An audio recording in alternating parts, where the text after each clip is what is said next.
Last March, the world turned its eyes to Hollywood's biggest event, the 96th Annual Academy Awards, in the vain hope of seeing that weird CGI baby from The Flash win the Best Supporting Actor category. Instead, audiences the world over were treated to the sight of current cinema's most iconic populist filmmaker, Christopher Nolan, winning all of the major awards he's been wrongfully denied throughout his career, taking home 7 Oscars in total, most notably and personally Best Director and Best Picture. Nolan took home the 10 thanks to his latest directorial effort, Oppenheimer, the biopic starring the great Cillian Murphy as J. Robert Oppenheimer, the obsessive scientist behind the creation of the atomic bomb. Nolan's drama is a brooding and complex dissertation of the man and his monstrous mechanism that uses the genre filmmaking skills the director's honed throughout his career to elevate the material into something more closely resembling the blockbusters he's known for. Prior to Oppenheimer, a film that's no doubt Nolan's most mature work, the director was known for the thinking man's action film. After first establishing himself with the self-funded crime thriller Following, and following it up, pun intended, with 2 more studio-backed crime thrillers, Memento and Insomnia, Nolan took his first foray into blockbuster filmmaking by rehabilitating the Batman franchise with his stellar Dark Knight trilogy. From there, the director was off to the races, delivering blockbuster, mind-bending sci-fi actioners, blockbuster, mind-bending sci-fi spacefaring family dramas, and blockbuster, mind-bending sci-fi spy thrillers,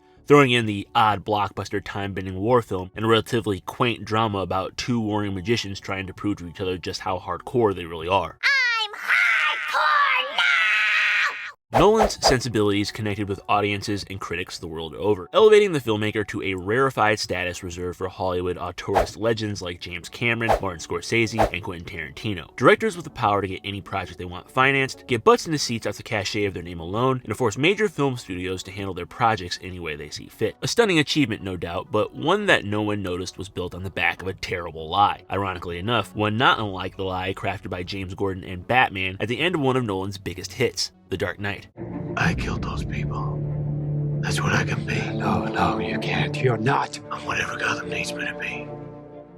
While Nolan's been praised throughout his career for his high-concept original ideas, the nuts and bolts of many of his films have been heisted like the forged Goya from Tenet from another franchise entirely. I'm aware that the protagonist, Neil, actually failed to heist the Goya in that film, but you get what I mean. That franchise just so happens to be one of the most successful and long-running franchises in cinematic history, the Eon-produced James Bond series. Throughout his career, Christopher Nolan has ruthlessly pillaged from some of the super spy's best and worst adventures, shockingly more from the latter than the former, stealing concepts, character archetypes, and even set pieces, pulling the move of cheaters the world over, and making it his own by changing some mundane detail before executing on a larger scale. Little bitty change. It's not the same. Not the same. Not the same. It's not the same. Nolan's thievery began, again ironically, with Batman Begins. In that film, following Bruce Wayne's years of training with the Ra's al Ghul-led eco-terrorist ninja cult, the League of Shadows, the young vigilante returns to his family's company and is quickly shuffled into the dusty corners of its Applied Sciences division, where he establishes a relationship with tech wizard Lucius Fox. With Lucius's aid, Bruce assembles the gadgets and equipment he'll need to become Batman and wages war on crime, a character relationship that closely resembles the one between James Bond and Major Boothroyd, the MI6 quartermaster better known simply as Q. Bruce and Lucius's Bond and Q-esque relationship would continue throughout the entirety of the Dark Knight trilogy, with each film containing a sequence where Bruce Wayne is briefed on his masked alter ego's latest gadgets by Fox, though the scenes in the Dark Knight trilogy are decidedly less contentious than the ones in many of the James Bond films. Oh no. 007. What a wonderful surprise. Well, for me too. Though they do have their occasional rough patches. It'll be lighter, faster, more agile. Perhaps you should read the instructions first. Nolan would shamelessly crib from Bond yet again in that series' very next entry, The Dark Knight, stealing from the franchise not once, but twice. That film, of course, concerns itself with Batman contending with a new type of criminal, Heath Ledger's Joker, a homicidal clown with terroristic tendencies who likes to use weapons stolen from some of the higher-ranking members of the evil Spectre organization from the James Bond movies. Halfway through The Dark Knight, the Joker and his henchmen invade Bruce Wayne's lavish penthouse apartment during a fundraiser for District Attorney Harvey Dent. Bruce quickly dons his Batman costume and confronts the clown, who promptly attacks him with a knife built into his shoe, a gadget stolen directly from the final moments of the second and one of the best Bond entries from Russia with Love. As Bond and the former Russian operative turned love interest Tatiana Romanova attempt to wind down after their encounter with Robert Shaw's sadistic Spectre assassin Red Grant, one last attempt is made on their lives by Spectre's number 2 operative Rosa Klebb, who tries to stab Bond with, you guessed it, a knife in her shoe. Nolan has the decency to switch things up later in The Dark Knight by cribbing from a different Bond entry entirely, the 1965 blockbusting James Bond film Thunderball. In The Dark Knight, after criminal banker Lau escapes Gotham City with the mob's money, Batman is forced to extradite the toady personally by kidnapping him. Well, he's an adult, so it's more like human trafficking him out of Hong Kong. He does so by utilizing a device known as Skyhook, a gadget Fox claims originated from a CIA program in the 1960s. The CIA had a program back in the 60s for getting their people out of hot spots called Skyhook. We, however, know that it actually came, cinematically at least, from an MI6 program utilized by Bond at the end of Thunderball to rescue himself and Claudine Augur's ridiculously hot Bond girl Domino from a life raft. A one-to-one rip that I'm shocked didn't result in Nolan getting sued. That, I'm sorry to say, is child's play compared to the final entry in the Dark Knight trilogy, The Dark Knight Rises, where Nolan and his brother Jonathan steal not only a set piece from an underrated Timothy Dalton entry, but the entire broad plot of the worst Pierce Brosnan James Bond film, The World Is Not Enough, one of only 3 Bond movies that I personally outright hate. For my money, that, Diamonds Are Forever, and Moonraker are nigh unwatchable. First, the set piece. Rises begins with the film's antagonist, Tom Hardy's Bane, hijacking a plane over the skies of Uzbekistan to retrieve nuclear scientist Dr. Leonard Pavel for nefarious reasons. Bane does this in the same manner that Bond uses to apprehend drug kingpin Franz Sanchez in the cold open of Timothy Dalton's second Bond entry, 1989's License to Kill. The only real differences being that the plane in Rises is bigger, Bane performs a full-on aerial blood transfusion, and the masked villain actually extracts Dr. Pavel from the plane before releasing it to crash on the ground below, which, let's face it, is just lazy. Sure, it took a team of stunt people, professional pilots, and countless special effects artists to make that sequence happen as practically as possible, but a little originality wouldn't have hurt. That massive sequence is merely a drop in the bucket that is Nolan's thievery when you look at the plot of The Dark Knight Rises as a whole, however. Though we're led to believe throughout the majority of the film that Tom Hardy's Bane is the evil mastermind behind Gotham's demise, it's revealed later in the film that he's merely a puppet for Ra's al Ghul's daughter, Marion Cotillard's Talia. Further,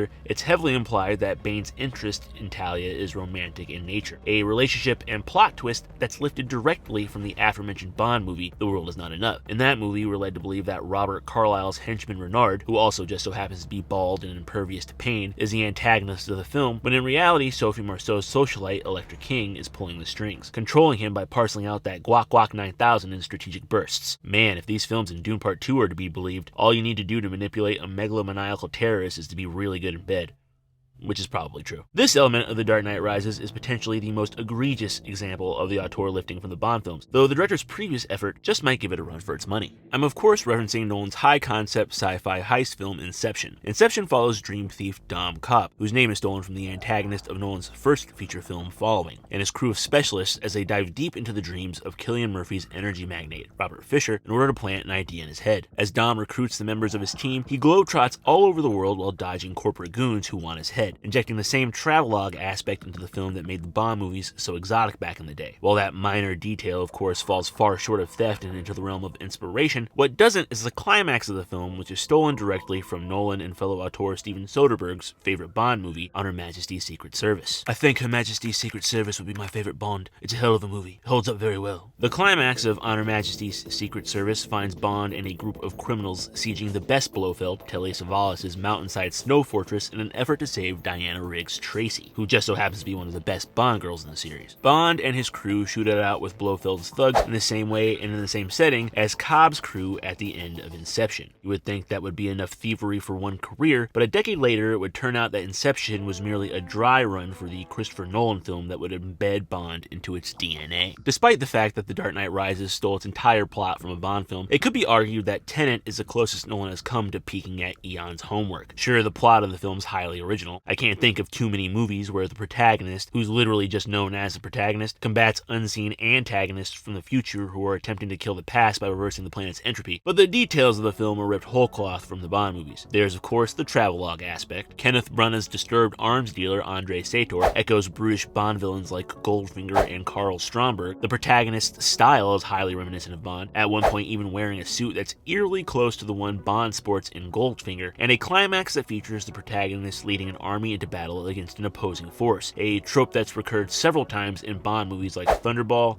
You Only Live Twice, On Her Majesty's Secret Service, The Spy Who Loved Me, Moonraker, and The Living Daylights, just to name a few. But the most egregious bit of theft, yet again, comes from one of the worst entries in the James Bond franchise, Diamonds Are Forever. At one point in Diamonds Are Forever, Bond is forced to confront reclusive millionaire Willard White, who, in actuality, has been replaced by the worst incarnation of Blofeld, Charles Gray. Hell, I'll even take Pipsqueak Donald Pleasance over this guy. In order to do so, Bond is forced to scale the outside of White's penthouse skyscraper by rappelling up it. Yet another set piece that Nolan steals verbatim, this time for Tenet. In Tenet, in order to trace the source of inverted munitions, the protagonist and Robert Pattinson's Neil confront arms dealer Priya Singh by scaling her high-rise in Mumbai, doing so in a similar fashion as Bond, only, you guessed it, bigger, using a fictional winch system that results in a very cool, very practical stunt. Given these numerous examples of theft all across his career, it would be easy to paint a picture of Nolan as a no-talent hack, but of course the reality of the situation couldn't be further from the truth. There's the cliched quote credited to Pablo Picasso and circulated by countless inspirational internet memes that says, "Good artists copy, great artists steal," and that couldn't be more true of Nolan. All art is a result of the experiences, knowledge, and inspirations of the artist. Nolan may have cribbed heavily from the Bond franchise, but that's by no means the sole influence on his body of work. A quick perusal of Tom Schoen's excellent book, The Nolan Variations, which serves as part biography, part examination of the director's work, illustrates how all of Nolan's experiences have influenced his filmography. There's his willingness to allow film scores to drive his movies, which is no doubt derived from evenings spent at England's Haileybury boarding school listening to film scores through headphones after lights out. His obsession with cold, angular architecture developed from summers spent in Chicago with his flight attendant mother, to his objective and personal aesthetic inspired by the works of his favorite filmmakers, influences that range from Stanley Kubrick to Michael Mann to David Lynch. Bond may be a prominent influence on Nolan's filmography, but it's not the only influence. Nolan has merely used that influence as a building block of his own unique style, a style that has in turn inspired the Bond franchise. While our favorite director may have a penchant for stealing from Bond, Bond has a penchant for stealing from the cultural zeitgeist. Whether it be capitalizing on the success of Shaft by inserting lily-white Roger Moore into the blaxploitation film that is Live and Let Die, stealing some of that Star Wars magic for Moonraker, or pulling a Paul Greengrass and doing a shaky cam Bourne riff for Quantum of Solace. The producers behind Bond have always jumped on the latest trends, fads, and styles in order to realize their films. I honestly won't be shocked if the next iteration of Bond engages in some John Wick-style gun fu. And over the past 25 years, there's arguably been no bigger name in film than Christopher Nolan. I don't think it's a coincidence that, a year after the success of Batman Begins, Bond would have his own franchise reinvention with the single greatest entry in the series, Casino Royale, the first semi-faithful adaptation of Ian Fleming's original novel that, like Batman Begins, once again grounds the character after his previous tsunami kitesurfing experiences, and finally, definitively explains his origins. A more definitive example of Bond stealing from Nolan, however, would come a little later with the release of Bond star Daniel Craig's third outing, Skyfall. Midway through that film, Bond captures Javier Bardem's computer hacker Silva. Since the credits don't immediately roll, we know that the movie isn't over, and in a stunning second act twist, one that literally makes no sense, it turns out that Silva wanted to be caught in order to exact his revenge on Judi Dench's M, a plot twist that was stolen directly from The Dark Knight. Sure, the Avengers also stole that plot twist in the same year, but two wrongs don't make a right. Like Silva, the Joker in The Dark Knight is apprehended midway through the film, but it turns out it was all Part of the plan.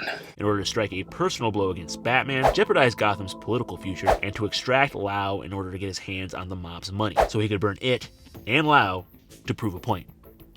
Damn, that movie rips. This creative symbiosis between Nolan's work and the Bond franchise would suggest that Christopher Nolan would be a prime candidate to direct his very own Bond film. But the sad reality is that that'll likely never happen. To find out why that'll never happen, be sure to look out for part 2 of Christopher Nolan's Thief, the Spielberg connection. That's right, ladies and gentlemen, just like nearly every major blockbuster from last year, this video's ending on a cliffhanger. To tie yourselves over until the next installment, leave a comment down below letting me know what you think about Christopher Nolan's thievery. Also make sure you like, subscribe, and hit the bell so you won't miss it when it drops. I'd like to say thanks in advance. Thanks for watching.